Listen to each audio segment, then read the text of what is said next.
Mutiara. Hanya berbagi obrolan biasa, bukan kata-kata motivasi ataupun kata-kata menginspirasi.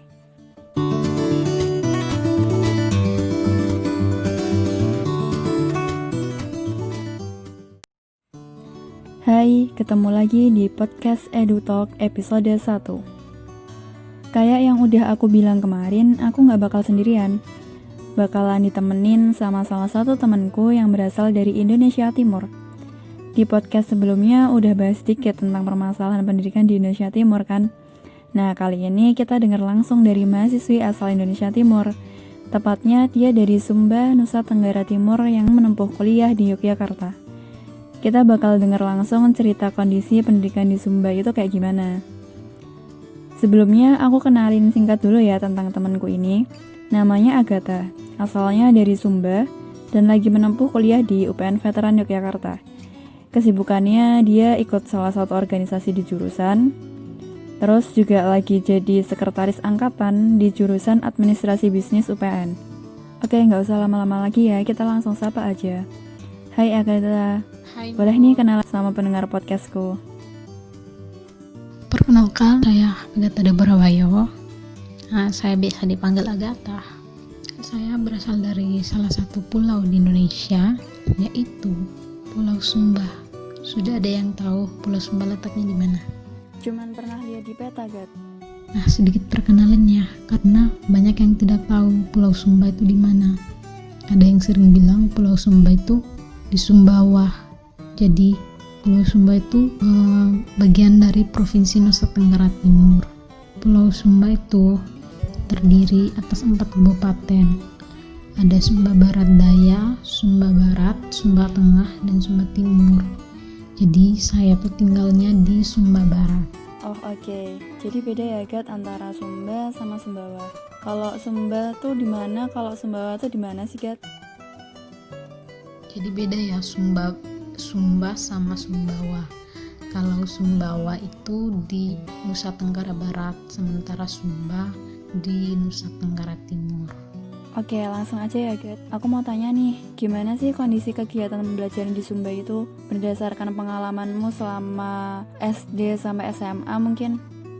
Kondisi kegiatan pembelajaran di Sumba itu, kalau berdasarkan pengalaman saya bersekolah dari SD sampai SMA,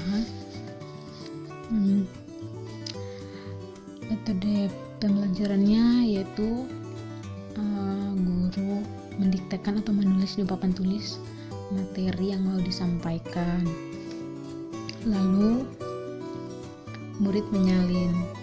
Setelah itu baru gurunya jelaskan. Kenapa begitu? Ya, karena kami memiliki buku yang terbatas dan juga dulu zaman saya SD tuh belum kenal mesin fotokopi tuh. Nah, setelah selesai menjelaskan itu kami diberi kesempatan untuk bertanya. Setelah itu gurunya memberikan tugas. Dulu itu waktu mengerjakan tugas saya agak kesusahan karena kekurangannya sumber. Kami tuh hanya mengandalkan catatan yang dicatat di papan tulis oleh guru waktu di sekolah tuh. Nah, kurang lebih sih cara kegiatan pembelajaran di Sumba tuh seperti itu kalau berdasarkan pengalaman saya. Gitu ya, berarti satu-satunya sumber belajar itu dari catatan, dari materi yang disampaikan sama guru ya? Iya, Mut. Terus nih, ada nggak sih anak-anak yang usia sekolah, harusnya tuh mereka sekolah, tapi mereka nggak sekolah atau mungkin mereka putus sekolah gitu, masih ada nggak sih di sana? Ya, masih sangat banyak anak yang putus sekolah. Menurut data yang saya baca, di NTT itu ada 111.040 orang anak yang putus sekolah. Ya, paling banyak itu di 4 kabupaten di Pulau Sumba, ya di tempatku. Kenapa banyak anak yang putus sekolah itu? Alasannya tuh mungkin karena akses sekolahnya yang terlalu jauh, terus tidak punya biaya buat lanjut sekolah juga. Terus kurangnya motivasi dan dukungan dari orang tua. Lalu ada juga yang putus sekolah karena hamil di luar nikah, seperti itu. Dan masih banyak lagi deh alasan-alasan kenapa banyak anak yang putus sekolah. Oh oke, berarti karena jarak sekolahnya jauh, terus kurang motivasi sama ada kendala biaya ya, yang jadi penyebab anak-anak itu putus sekolah. Terus nih, kalau buat akses belajarnya di Sumba tuh gimana sih? Kalau aku lihat di berita-berita itu ya, masih ada anak-anak sekolah dasar kayak di Sumba Timur yang harus berenang, lewatin sungai, daki bukit buat ke sekolah karena mereka belum ada jembatan gitu katanya di sana. Benar nggak sih? Kalau berbicara akses belajar di Sumba itu sih masih sangat memprihatinkan. Ya, yang itu benar, itu tempatnya di Sumba Timur. Tapi tepatnya di mana saya kurang tahu juga, karena jarang juga ke sana. Saya rasa itu di pelosok-pelosok yang harus ke sekolah, yang sekolahnya jauh itu. Bukan hanya di Sumba Timur saja, hampir semua di Sumba itu akses belajarnya masih sulit. Saya sendiri merasakan betapa susahnya akses untuk ke sekolah. Ya, saya cerita sedikit ya pengalaman saya bisa dapat akses belajar yang dekat. Jadi saya itu sejak SD sudah tidak tinggal lagi dengan orang tua saya. Tempat tinggal orang tua dengan SD-nya tuh sangat jauh. Jadi waktu itu saya tinggal dengan nenek saya. Kebetulan rumah nenek saya dengan sekolahnya dekat. Selain saya masih banyak juga anak-anak lain yang menumpang di rumah nenek saya.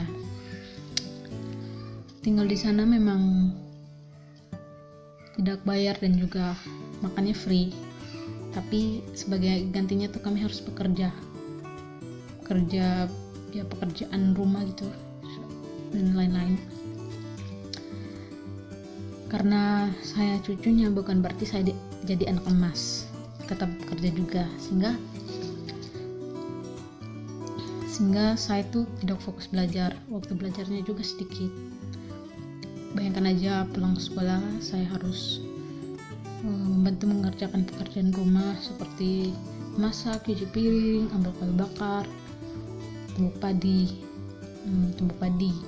Dulu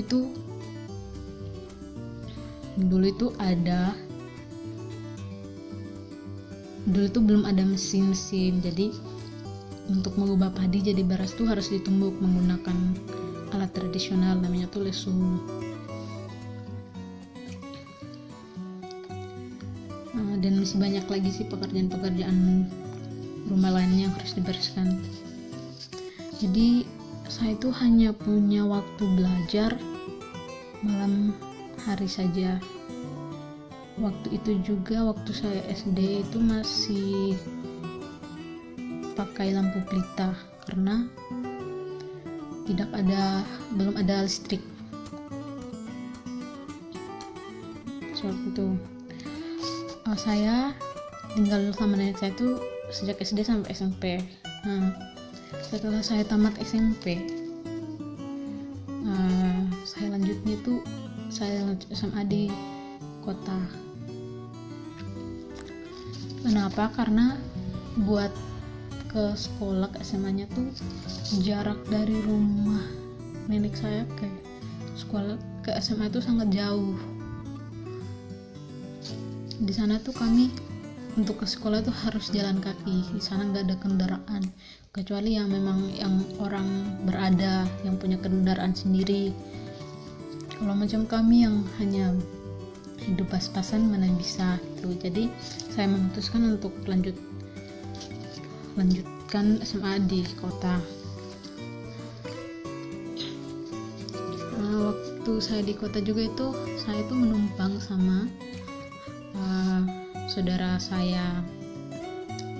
Ya sama sih, numpang itu nggak gampang. Kami harus mengerjakan segala pekerjaan rumah. Selain saya juga banyak anak yang numpang di rumah saudara saya. Jadi itu kami ada sekitar 9 orang yang tinggal di rumah itu.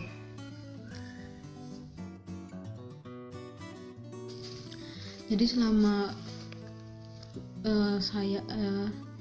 memang perjuangan saya untuk dapat akses sekolah yang dekat itu sangat susah sih. Mana harus pulang sekolah sedang masih lapar-laparnya, kerja dulu baru makan. Seperti itu. Untuk bisa dapat akses sekolah yang dekat ya harus tahan banting sih. Ya kurang lebih pengalaman saya itu seperti itu. Wah, mantap banget. Berarti kamu tuh udah berpisah sama orang tua sejak SD ya, demi bisa sekolah. Dan itu pun habis sekolah nggak bisa langsung main atau istirahat. Harus kerja, harus bantu-bantu dulu ya. Terus, kalau buat anak-anak di Sumba nih, udah banyak belum sih yang mereka tuh bisa sekolah sampai kuliah? Mungkin bisa ceritain juga dulu pengalamanmu bisa kuliah di Yogyakarta ini tuh gimana perjalanannya? Ya, yang saya tahu sudah banyak. Karena kan semakin kesini orang-orang di sana tuh pemikirannya semakin terbuka betapa pentingnya melanjutkan pendidikan juga seperti itu. Pengalaman saya bisa kuliah di Jogja panjang sih ceritanya, nggak apa-apa ya, aku cerita sedikit. Jadi itu waktu SMA kan ada yang namanya itu tes SNMPTN buat masuk perguruan tinggi. Waktu itu sekolah daftarin kami tapi nggak lolos. Lalu mau tes UTBK, tapi buat tesnya itu harus ke Kota Kupang. Jarak dari Sumba ke Kupang tuh sangat jauh, harus menggunakan pesawat terbang dan itu biayanya juga lumayan. Jadi saya tuh memutuskan buat sudah tidak usah lagi buat masuk negeri itu. Tapi ada suatu ketika teman dari tempat saya tinggal itu bilang kalau ada dosen dari UGM yang mau bantu anak-anak Sumba buat masuk negeri. Sudah tanya-tanya, mereka mau membantu gitu. Pertama tuh saya pikir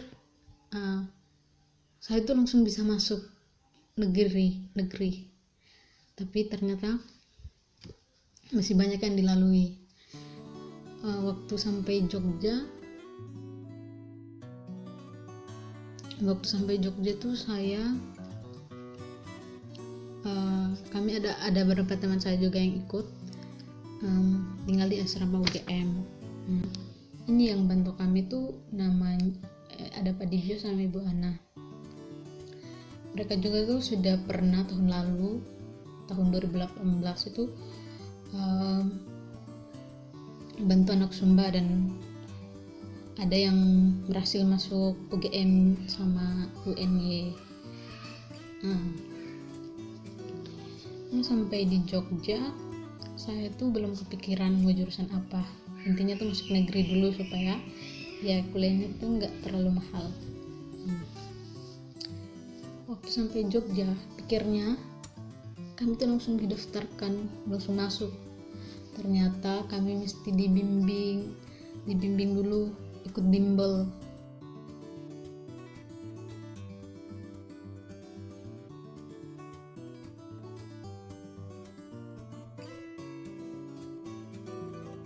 Pas mau tes UGM sama UN-nya itu tes mandiri, ternyata itu butuh sertifikat UTBK, sementara saya tuh tidak ikut UTBK.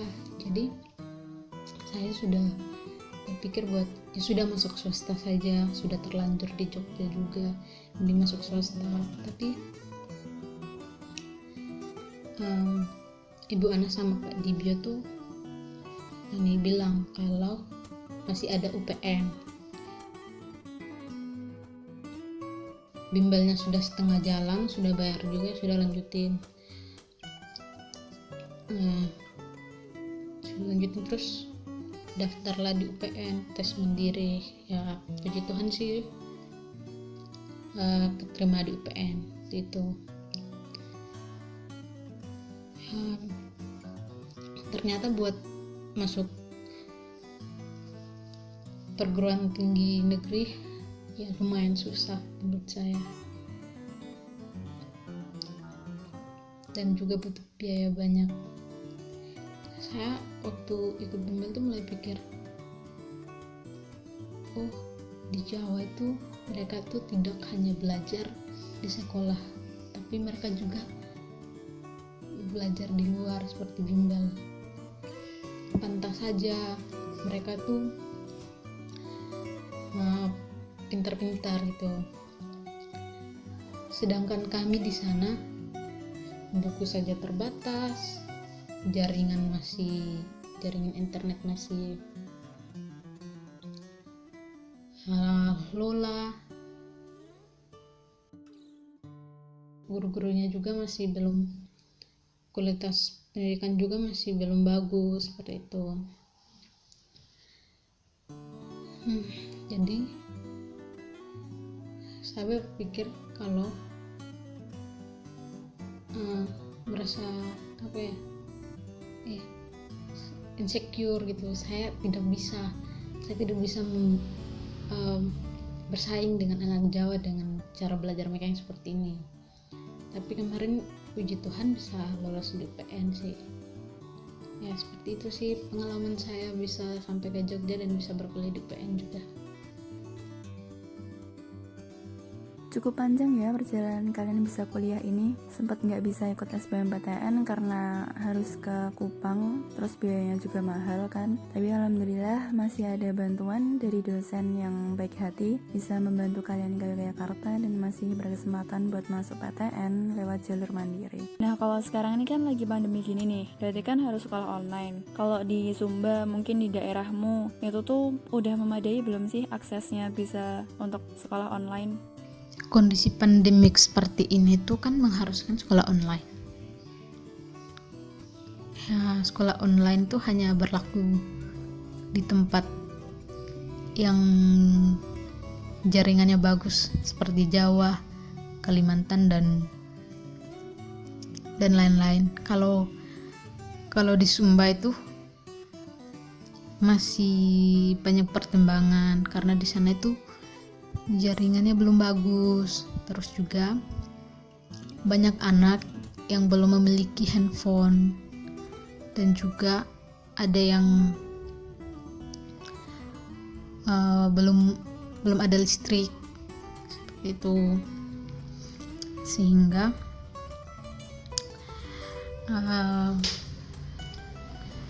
metode pembelajaran mereka itu berdasarkan yang disampaikan adik saya.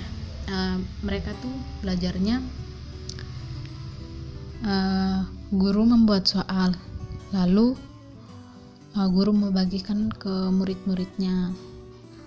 Cara pembagiannya tuh ada yang dari rumah ke rumah, tapi ada juga yang mereka tuh menentukan satu hari, satu waktu begitu untuk mengumpulkan siswanya ke sekolah, lalu dibagikan soalnya, terus dikasih waktu 1 minggu buat ngerjain soalnya tuh seluruh pelajaran, bukan hanya satu, sama 1 minggu. Saya merasa kasihan dengan adik-adik saya,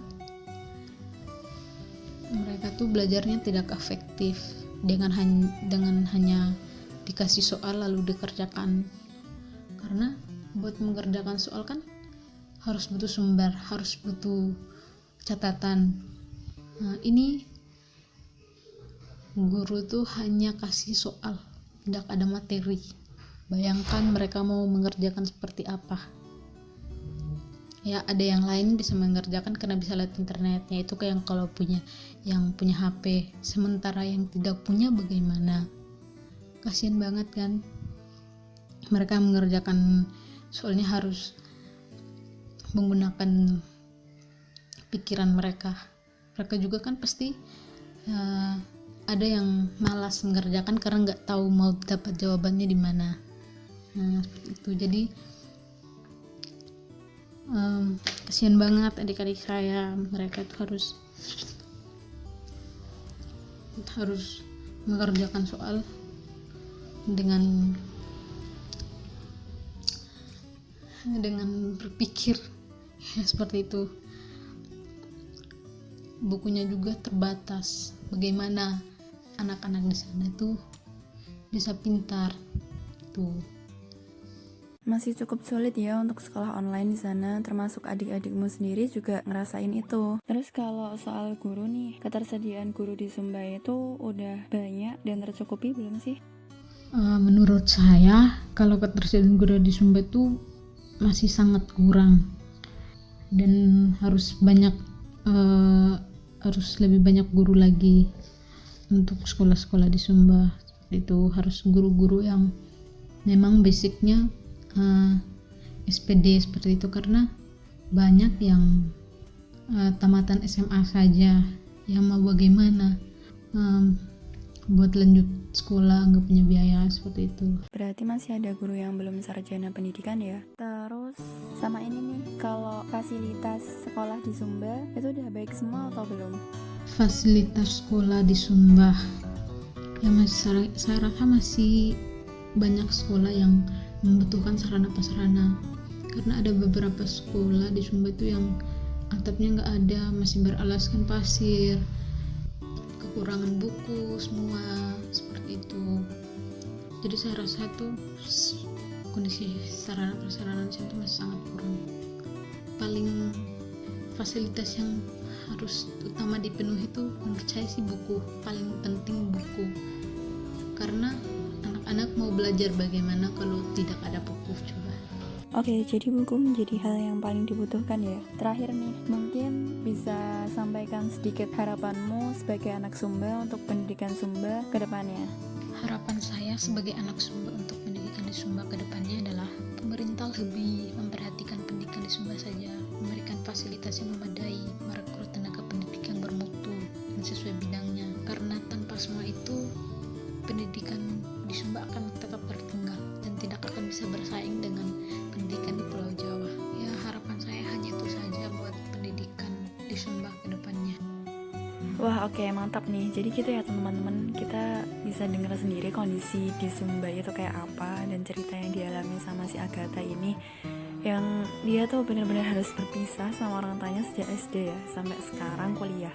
Bahkan Agatha ini ya, kamu belum pulang kan Gat sejak pandemi kemarin itu, sejak kuliah online sampai sekarang tuh belum pulang. Terus ini tuh benar-benar kayak menjadi tamparan juga gitu loh buat kita semua ya teman-teman, bahwa ternyata nggak mudah banget buat si Agatha ini dan juga teman-temannya dari Sumba itu buat ngejalanin proses pendidikan dari SD sampai sekarang. Dan prosesnya tuh nggak mudah sampai dia bisa sampai di Jogja, sampai bisa kuliah di Jogja ini tuh prosesnya nggak mudah.